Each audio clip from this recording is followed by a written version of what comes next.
Buddy, this is Father Warner D'Souza, and we are in the 11th week in Ordinary Time, the Wednesday of the 11th week. We are reflecting on Matthew chapter 6, verses 1 to 6 and 16 to 18.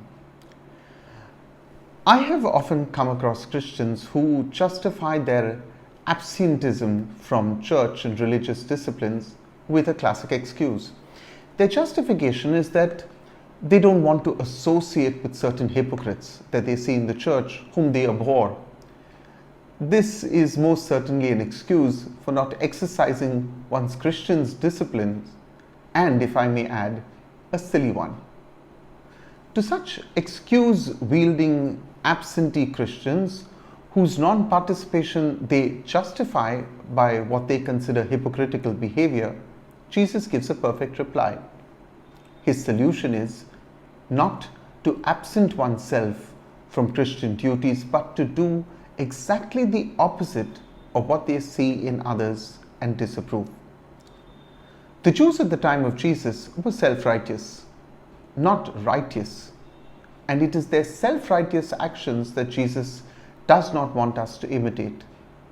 Jesus exposes the behavior of the Jewish leaders not merely for our information, but for our transformation. These disciplines of transformation are seen in three works, which have now become expressions of Christian discipline, especially during the season of Lent. Interestingly, the three disciplines of almsgiving, prayer, and fasting are not limited to the Lenten season, but are given as daily expressions of our faith. Jesus does not give these to us as an option, but as a way of life for a Christian. The words are not if you fast, or if you pray, or if you give alms, but when you fast and when you pray and when you give alms. Prayer, fasting, and almsgiving are daily and necessary works of piety for every Christian. Having mandated what we ought to do, Jesus purifies the intention and behavior of these disciplines. In doing this, Jesus brought about a reformation in the works of piety, which was corrupted by the scribes and the Pharisees. Let me highlight an example. The Jews did not have a season of fasting, but a few communal days and private fasts on Mondays and Thursdays. These they publicly maintained, disfiguring themselves with ash so as to draw attention to their actions. Jesus' response was not to reject in entirety the practice of hypocritical Jewish leaders, as some Christians do, but to purify these actions. The Christian works of piety are an inward journey and not an outward show. The disciplines of piety are between God and us, in reminding us that neither hand should know what the other is giving.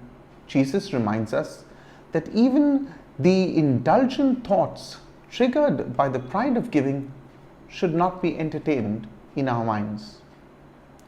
What remains then is the question of my reward. Jesus is most certainly promising us a reward if our works of piety are not attention-seeking.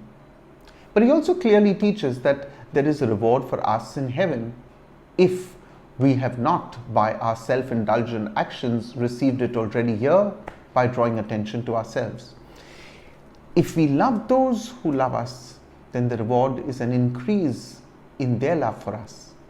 But if we love those who hate us, then the reward is an increase in God's love for us.